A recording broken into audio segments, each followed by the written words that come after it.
Chicago Torture Justice Center is excited for this year's Love-a-thon as we invite our community and supporters to collaborate on building out our new space. The Chicago Torture Justice Center was born out of reparations for survivors of police torture. Survivors and their families fought for decades for access to trauma-informed resources and politicized healing support that the center now offers. Today, with hundreds of survivors still incarcerated and the persistence of racialized police violence, that fight continues. Building from the legacy of the historic reparations ordinance based in grassroots work, the center has taken up the responsibility of responding to the impacts of state violence on our communities through a politicized healing framework as we work towards repairing public harm.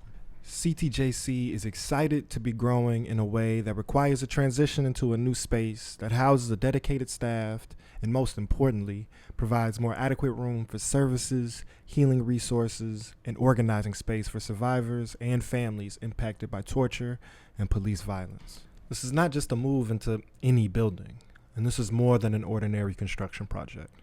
The center is proud and humbled to have secured access to the former home of the Woodlawn Mental Health Clinic, an epicenter of the mental health movement that stood in resistance of Rahm Emanuel's 2012 mental health clinic closures.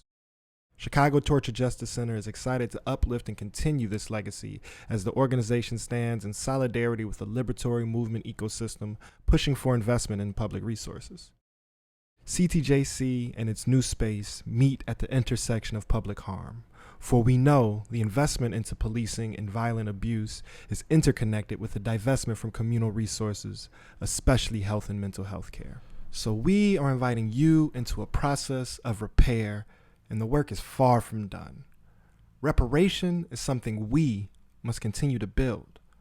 We are repairing walls and floors, but we're also striving towards repairing trauma, impacts on families and communities, and the harms from divestment and oppression. We can't do it alone, so consider this an invitation into doing the work. We need your support, so please help make the new center a home for healing.